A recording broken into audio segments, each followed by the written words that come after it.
The evening began with the quiet click of the front door latch, a sound that should have been comforting. My father was home. The air instantly grew heavy, charged with a familiar toxic energy. We learned to read the signs, the way he dropped his keys, the heavy thud of his boots. Each sound was a warning of the storm to come. The silence was the tense quiet before a detonation. We knew what was coming. The quiet broke with the pop of a bottle cap, followed by the glug of liquor. Then came the muttering, a stream of curses directed at the world. My mother tried to shrink herself, to become invisible. I felt a familiar knot of anger and helplessness tighten in my stomach. I felt too small to stop the inevitable. The verbal abuse soon escalated. He hurled a bottle against the wall. That's when he grabbed the knife. The air crackled with terror. My mother placed herself in front of me, her body a frail but determined barrier. It felt like an ending. Just as the tension reached its breaking point, a sound pierced the suffocating atmosphere of the room. A knock. It was not loud or demanding, but it was clear and distinct. Knock, knock, knock. It came from the front door, an intrusion from the outside world. A world that felt a million miles away from the private hell unfolding within our four walls. For a moment, everything stopped. My father froze, the knife still held loosely in his hand. His head snapped towards the door, his drunken rage momentarily derailed by confusion. Who would be calling at this hour? We never had visitors. Our home was an island of misery, isolated from friends and neighbors by the shame of what happened inside. My father's confusion quickly curdled back into fury. He saw the knock not as a potential rescue, but as an interruption to his reign of terror. "Get rid of them!" he screamed, his voice a ragged bark. He shoved the responsibility onto me, his words dripping with contempt. "Don't make me any madder than I already am, you useless brat." I was paralyzed with fear, caught between the monster in the room and the mystery at the door. I couldn't move. My legs felt like they were made of lead, rooted to the spot behind my mother's trembling form. The knocking came again, a little more insistent this time, steady, rhythmic, unwavering. The persistent sound grated on my father's frayed nerves. It was a challenge to his authority, an unwelcome noise in his carefully controlled chaos. He let out a roar of frustration. Useless, he spat, turning his back on us. He stomped towards the door, the floorboards groaning under his heavy, angry steps. The knife was still in his hand, forgotten for a moment, but still a potent symbol of his rage. He fumbled with the deadbolt, his drunken fingers struggling with the lock. With a final violent wrench, he yanked the door open, ready to unleash a torrent of abuse on whoever dared to disturb him. He flung the door wide, ready for a confrontation, but the sight that greeted him silenced the curses on his lips. Standing on our doorstep was not a neighbor, not a lost delivery person, not anyone we could have possibly expected. A figure stood there, perfectly still, cast in the sickly yellow glow of the porch light. It was a man, but he was dressed in the full, garish costume of a clown. He wore a colorful ruffled collar and baggy clothes, but it was the face that held my father's gaze. It was covered by a stark white mask, painted with a grotesque, unmoving smile and two dark, hollow eyes. The clown just stood there, silent and motionless, an absurd and terrifying apparition against the backdrop of the dark night. My father stared, dumbfounded. The alcohol and rage seemed to drain from him, replaced by disbelief. "What the hell is this?" he slurred, squinting at the bizarre figure.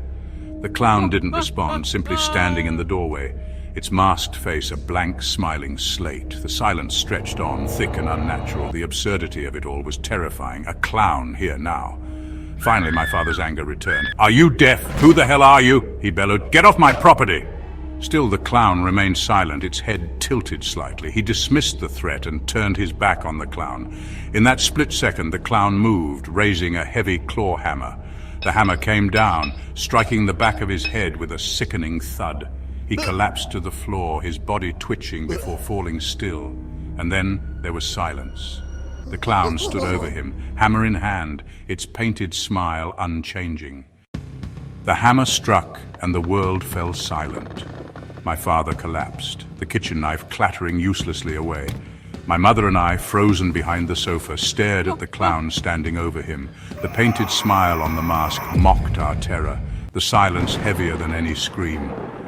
The clown dropped the hammer, a sob escaping from behind the mask, a sound of grief, not triumph. For a moment, the monster we feared seemed more broken than any of us. In that silence, confusion replaced fear. The clown's sobs faded as he walked into the night, leaving us with the aftermath. Sirens wailed, police lights flashing through the shattered calm. Officers entered, their voices cutting through our shock, cataloguing the scene. My mother wept. I tried to explain, but the words, clown, hammer, sobbing, sounded unreal. They separated us, paramedics wrapping me in a blanket as the world spun out of control. The house felt hollow, the nightmare both over and just beginning. The silence was now filled with questions no one could answer. The house became a crime scene, our tragedy dissected by strangers. I described the clown to a detective. Mask, costume, the sobbing. He wrote it down, puzzled. Suddenly, shouts outside. "We've got him, suspect in custody." I watched as police led a figure in a clown suit to a patrol car. Under the streetlight, they removed the mask. My heart stopped. It was my brother. His face was streaked with tears, relief and anguish mingling. The truth hit. The savior and the monster were one. My legs buckled as I realized the clown was my brother. He'd become our protector, ending our father's reign in the only way he knew. As police led him away, our eyes met. He managed a broken, genuine smile. "It's over now. Everything's okay," he whispered, more to himself than to us. The car drove off, taking him and my childhood with it. The nightmare had ended, but a new one had begun. I never blamed him. He became the monster to save us. Police surrounded the clown, apprehending him without resistance. On his knees, hands cuffed, he was a tragic figure beneath the flashing lights. As they pulled off the mask, time froze. The face beneath was my brother's. Haunted, tear-streaked, familiar. He wasn't a stranger or a monster, but family. His silent retreats had been moments of planning, not cowardice. The dam of his pain had finally broken. The clown at our door was never an invader. He was one of us. As they guided him to the police car, my brother turned his head. For a heart-stopping second, his eyes found mine across the chaotic lawn. In his tear-filled gaze, I saw pain, regret, and a strange peace. Then a small, broken smile. It was a fleeting expression, but it conveyed more than words ever could. It was a smile that said, "I did it. It's over. You're safe now." It was the smile of a martyr, of someone who had just sacrificed their own soul to save the ones they loved. In that fractured, heartbreaking smile, I saw the full weight of his decision and the terrible love that had driven him to it. The police officers pushed him into the patrol car. The door closed with a solid thud, sealing him inside. Through the window, I could see his lips moving. He was repeating, "It's over now, everything's okay." I watched as the patrol car pulled away. He was gone. The brother I knew was gone. The void he left behind was immense. My mother let out a wail of pure anguish. I went to her, wrapping my arms around her as she sobbed. We clung to each other, two survivors adrift in the wreckage.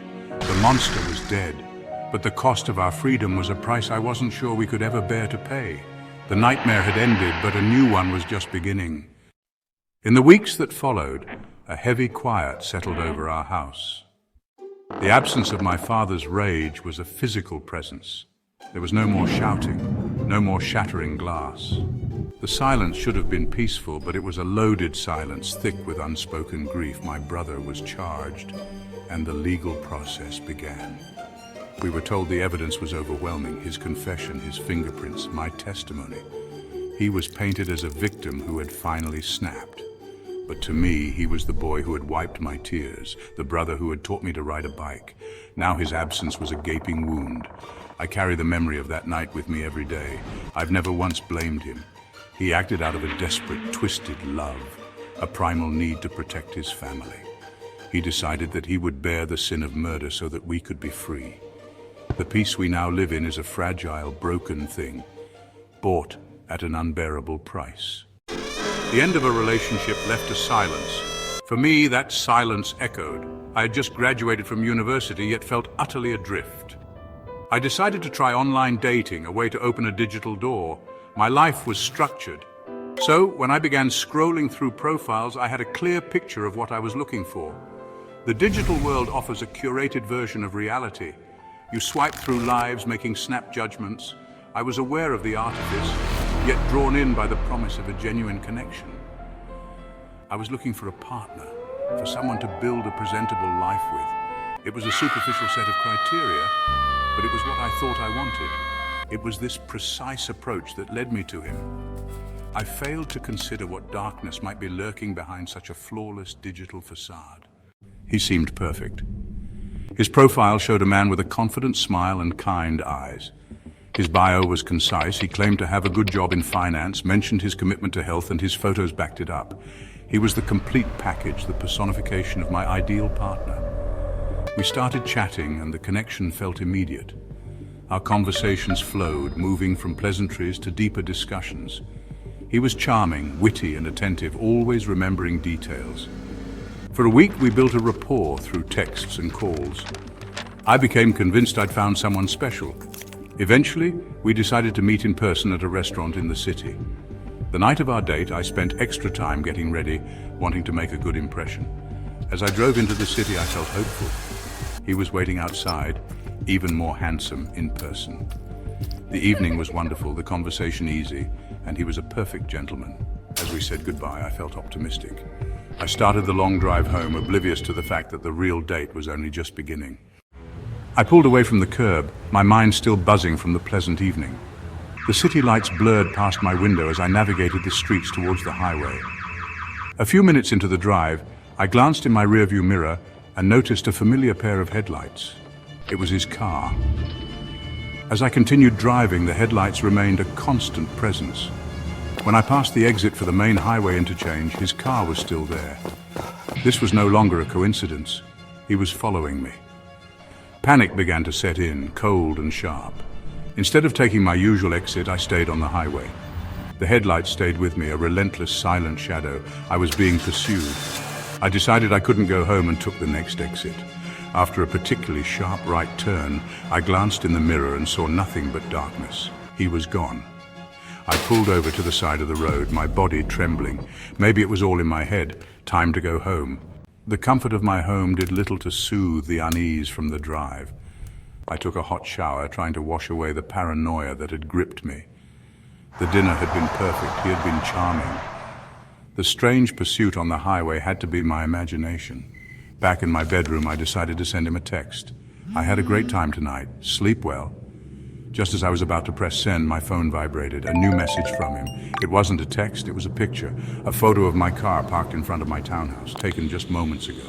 He had followed me home. Another message popped up. I didn't realize you live right across from me. I stared at the message, refusing to accept it. Across from me, that was impossible. I knew all my neighbors.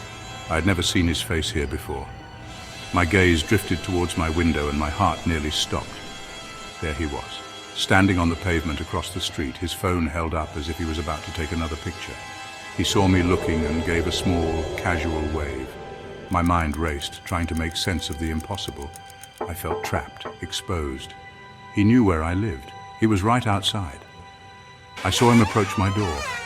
A soft knock echoed through the quiet house. Then my phone buzzed again.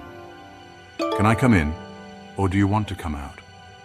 I watched through the peephole until he finally walked away.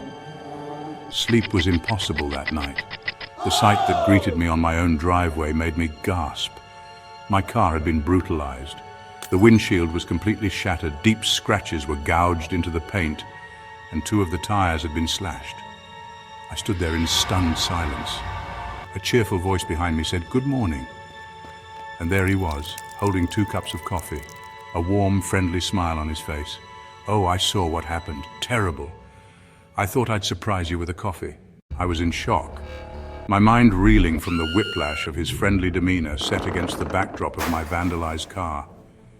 He stood there offering me a coffee as if it were the most normal thing, his eyes feigning sympathy. The juxtaposition was dizzying. Something inside me, a primal instinct for survival, screamed that he was responsible. The timing was too perfect, his presence too convenient. I pulled out my phone, my hands shaking so badly I could barely dial, and called the police to report the damage. While I was on the phone, he offered to drive me to work, his voice laced with concern that felt predatory. A cold dread washed over me. The thought of being trapped in a car with him was unbearable. I politely declined, telling him I needed to wait for the police to arrive. I then called my boss, my voice trembling as I explained the situation. Throughout it all, he just stood there, a silent and unsettling presence. He didn't leave, he just watched me sipping his coffee, a strange expression on his face. When the police cruiser finally pulled up, his behavior shifted dramatically. He became furtive and suspicious, trying to position himself behind my car to avoid being seen. His sudden change in demeanor was all the confirmation I needed. He was guilty and he was dangerous. I explained everything, the date, the pursuit home, the creepy text messages, and now the vandalism. They listened patiently, their expressions becoming increasingly grim. They took my statement and examined the damage, offering platitudes about insurance coverage. It felt frustratingly procedural, like a simple case of random mischief. But as one officer circled my house, his eyes landed on the man still lurking near my driveway. Suddenly, the entire atmosphere changed. The officer's hand went to his radio, speaking in urgent tones. Within seconds, the quiet street was filled with piercing sirens as more police cars descended. The scene erupted into controlled chaos. Officers spilled out, weapons drawn. "Hands up, get down on your knees," they shouted. I turned just in time to see them swarm him, forcing him to the ground and cuffing his hands. It was surreal, watching the charming man being arrested on my front lawn. The police later explained the situation to me.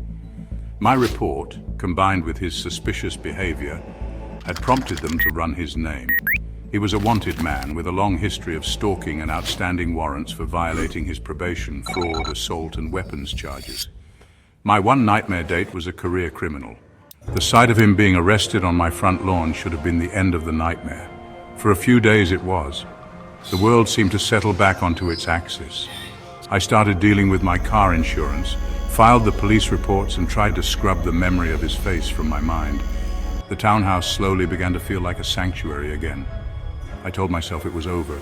That fragile sense of security was shattered about a week later. As I stepped out of my front door, my keys in hand, I froze. He was there. He was standing on the public sidewalk at the edge of my property, right where the police had arrested him. He wasn't doing anything threatening, just waiting. It was impossible. He was supposed to be in jail, yet here he was, a free man.